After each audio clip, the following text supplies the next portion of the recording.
Eu acredito que a cruz, ela é a maior expressão de amor que você pode definir por algo pelo ser humano. A cruz, você vai ver que ela é a maior expressão de amor que um ser humano pode dar por outro ser humano. Só que na cruz não foi um ser humano comum naquela cruz. A cruz, ela representa o amor de Deus pela humanidade, pelos seus. A cruz, ela representa o amor de Deus por aquele que Ele fez na terra. A cruz, ela representa o amor de Deus.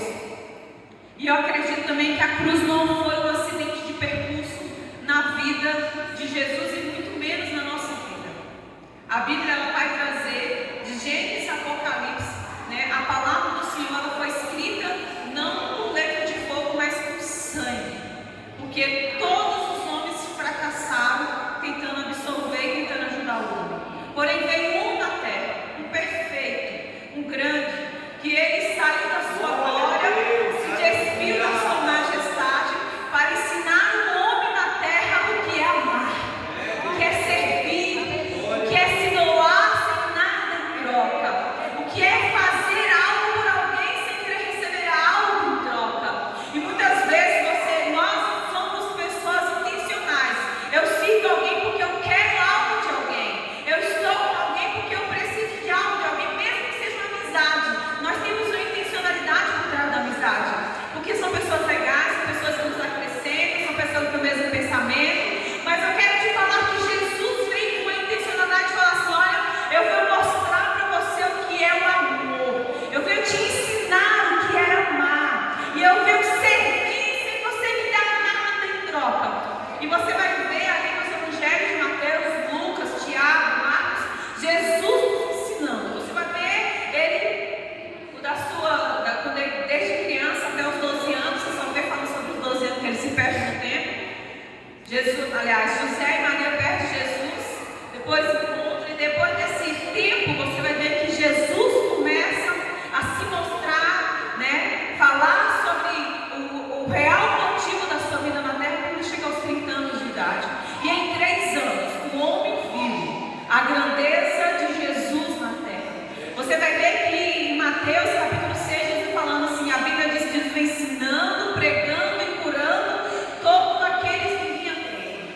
E ele também foi muito usar até outras pessoas.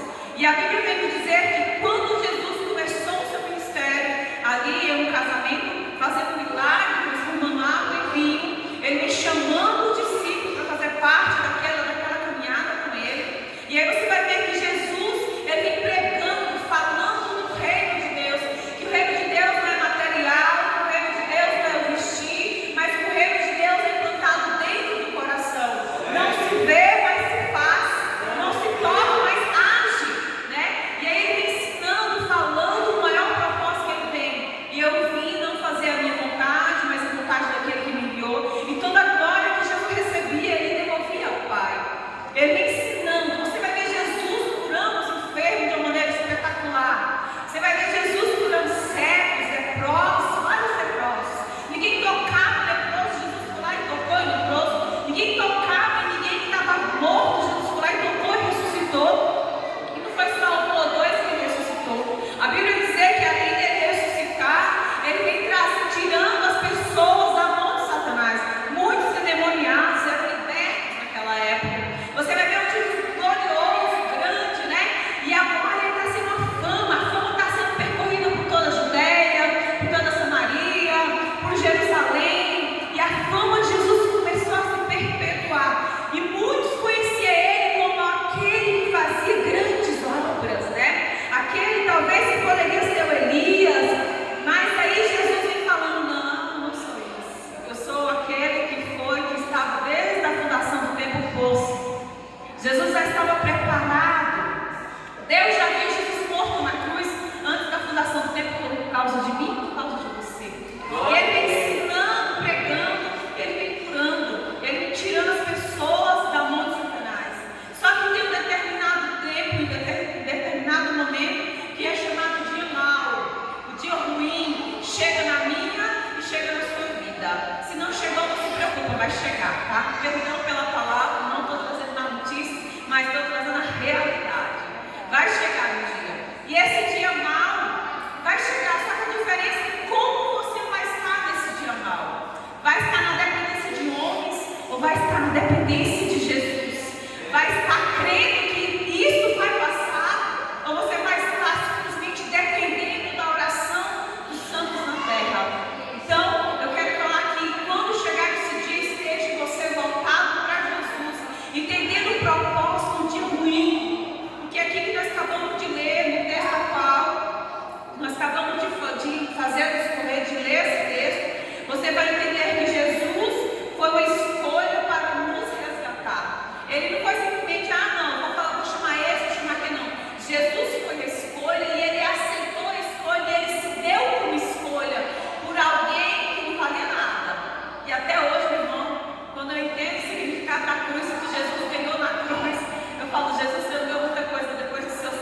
Vocês vão entender por quê. A decepção foi muito grande há um tempo atrás. E aí você vai entender que Jesus, depois de ter feito toda essa obra, mostrando o reino de Deus, ensinando e pregando, escolhendo aqueles que iriam continuar, né, perpetuando, mistigando o Evangelho. Depois disso, é chegado o dia que ele falou: vai chegar um dia que eu vou ter que ser entregue na mão dos pecadores. Mas ele deixou tudo avisado. E ao terceiro dia eu vou ressuscitar. Vocês me irão pregar e fará obras maiores do que eu faço. Jesus deixou tudo no caminho escrito para que eles compreendessem e entendessem o motivo real que ele está ali. Só que no meio da caminhada a gente esquece algumas coisas, né, irmãos? No meio da caminhada a gente vai esquecendo algumas falas que Jesus tem com nós. No meio da caminhada a gente até esquece de algumas promessas que Deus fez. Eu não sei vocês, mas quem você lembra, Patrícia, uma vez uma pessoa falou que isso ia acontecer na sua vida, né? E aí você vai entender que quando Jesus, aqui no capítulo de número 26, o início desse capítulo que Mateus traz para nós, ele vem trazendo um plano para tirar a vida de Jesus. Neste mesmo capítulo aqui, Jesus é ungido, Jesus é traído. Neste mesmo capítulo foi arquitetado, né, a morte de Jesus. E neste mesmo capítulo aqui, ao qual no versículo 36, foi a última ceia de Jesus com os seus discípulos. Nesse cenário, você vai entender que Jesus, nesse cenário com os discípulos, existia uma tristeza profunda, existia cansaço, os discípulos já estavam cansados. Eram pessoas de corpo, carne, normal, que sente fome, sente sede naquele momento. Mas eu acredito que naquela última ceia pairava-se algo diferente. Talvez os discípulos não conseguiram interpretar aquele dia por causa do cansaço, mas naquela última ceia estava próximo de Jesus ser entregue na mão dos pecadores para se cumprir o propósito que ele tinha na terra. E a Bíblia diz que nessa última ceia, Jesus fala abertamente para eles: eu estou triste e a minha tristeza é de até do tamanho da morte. Nesse momento os discípulos não compreenderam. Sabe por quê? Eu vou falar por que não compreenderam. Porque eles viam Jesus super-herói. Eles viam Jesus caminhando acima das águas. Eles viram Jesus fazendo milagres que eles nunca viram.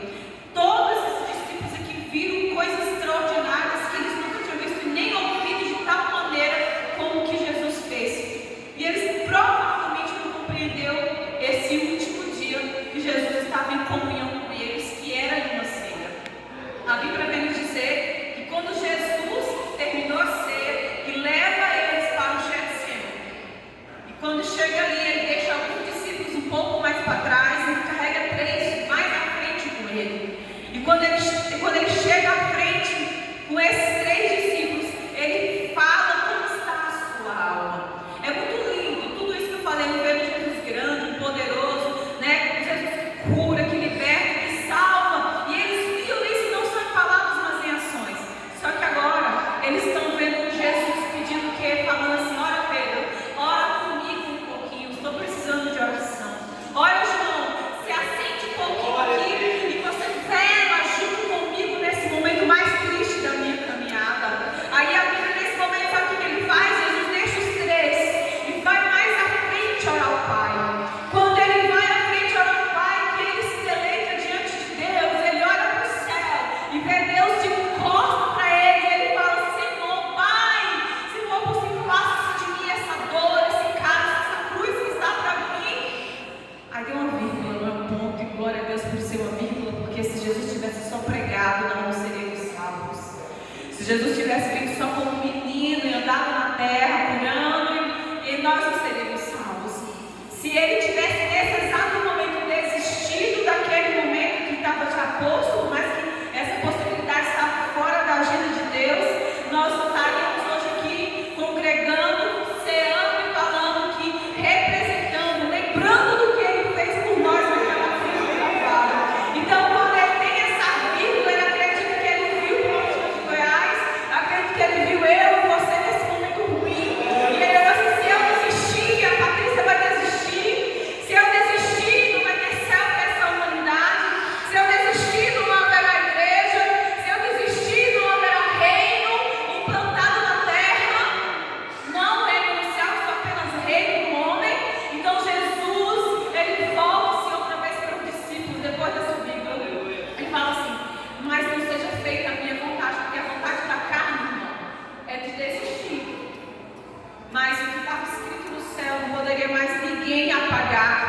Ele iria morrer por mim, por você.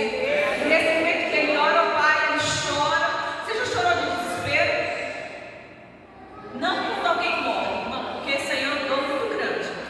Mas você já chorou de verdade, nos pés da sua cama, ou no seu quarto, sentindo, precisando da presença dele? Se você ainda não teve essa experiência de comida hoje, você olha e fala assim: eu preciso de chorar da tua presença de uma maneira tal, como se eu tivesse perdido alguém, para me entender o que é a cruz na minha vida. Quando Jesus volta, os 3 discípulos não estavam orando com ele, e nem por ele. Os 3 discípulos estavam dormindo, porque eles estavam cansados. E Jesus outra vez acorda eles: acorda, vocês não conseguem orar 1 minuto, seja comigo. E Jesus volta outra vez, e ele faz a mesma oração. Mas quando Jesus volta de novo, ele já não está mais só suando. De acordo com, tem um livro que fala sobre a clínica na alma de Jesus, alguma coisa assim, que eu esqueci o nome. Ele é um médico que fala sobre tudo que Jesus passou, toda a sua dor, todo o seu sofrimento, voltado para a clínica, voltado para a medicina. O que ele passou naquele momento? O que aconteceu com a alma, com o corpo, para que o suor se transfigurasse, saísse como se fosse como sangue. E aí ele volta, só que quando ele volta, ele não volta mais só com um pingo de suor. A sua testa já está suja de sangue. E quando ele volta mais uma vez, pela terceira vez, pela segunda vez, ele observa que a quem ele ama, a Pedro, a Tiago, a João, eles estavam dormindo outra vez. Eu quero te falar no momento ruim da sua vida. Se tiver uma pessoa do teu lado, você dê muita glória a Deus, porque a maioria das vezes não vai ter ninguém do teu lado. No dia ruim da sua caminhada, e talvez alguém que já perdeu o marido, e você deita na sua cama e não tem seu marido do lado, você entende o que é o dia ruim. Talvez você já enterrou seu pai, enterrou sua mãe, você hoje é único, ou tem só irmãos, você compreende o que é um dia ruim. Talvez você é um dia que passa por um divórcio, de separação, você compreende o que é o dia ruim. Essa semana, uma colega minha próxima, ela tem uma bebezinha de 7 meses. E ela descobriu que essa bebezinha de 7 meses está com câncer. Ela está entendendo o que é um dia mau. O dia mau, você pega o diagnóstico e o médico fala assim: você tem uma doença incurável aos olhos humanos. Você sabe o que é passar por um dia mau. É aquele dia que só você compreende, uma dor profunda. E você olha para o céu e parece que o céu está de bronze. E foi assim que Jesus fez. Porque ele olhou para o céu e viu seu pai de costas para ele. Ali foi o dia mau de Jesus.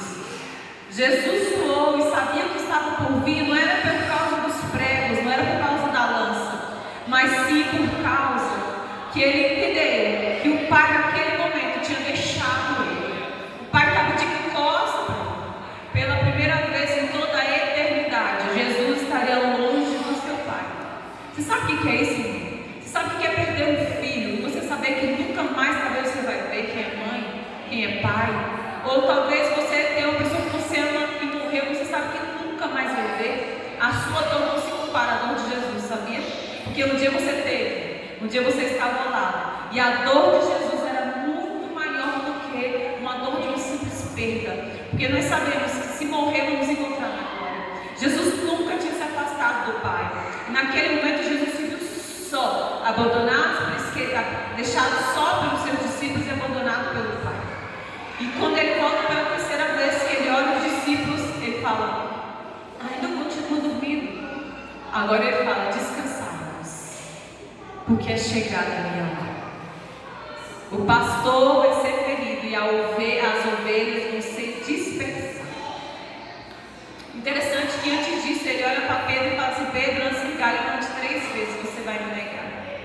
E muitas vezes nós estamos assim: eu nunca vou deixar Jesus, eu nunca vou trair alguém. E em um determinado momento, por causa da sua fraqueza, da minha fraqueza, a gente trai uma pessoa e a gente trai Jesus. E a gente, um dia você falou: eu nunca vou sair da presença. Você já se viu longe da presença do Senhor. É porque nós muitas vezes nós nos colocamos de uma forma como se a gente fosse super. E nós não somos. Somos seres humanos que erramos e levantamos Quando Jesus volta pela terceira vez, que fala, vem uma multidão atrás de Jesus. E o interessante é que quando a multidão chega diante de Jesus, vem entre eles é um rosto conhecido, todo mundo sabe essa história, né? Que é Judas. Só que o interessante é quando Judas chega perto de Jesus e Judas beija. Sabe o que Jesus fala? Interessante que está no mesmo capítulo, no versículo de número 50, Jesus, porém, diz: amigo, para o que viestes? O que você veio fazer aqui, Judas? Jesus fez uma pergunta retórica, porque Jesus já sabia a resposta. Judas beija, e Jesus, sabendo o que Judas ia fazer, estava fazendo o que já tinha acontecido. Jesus chama de quê? Amigo. Eu te amo mesmo quando você erra comigo. O meu amor, o amor de Jesus para conosco não muda. Você pode ser o santo ou você pode ser o pecador. Não muda. O amor dele por nós não é uma escala alta um dia, uma escala baixa outro dia. Não é amor que você talvez tenha com um colega que um dia ele estava sempre com você, só que hoje ele não está mais com você.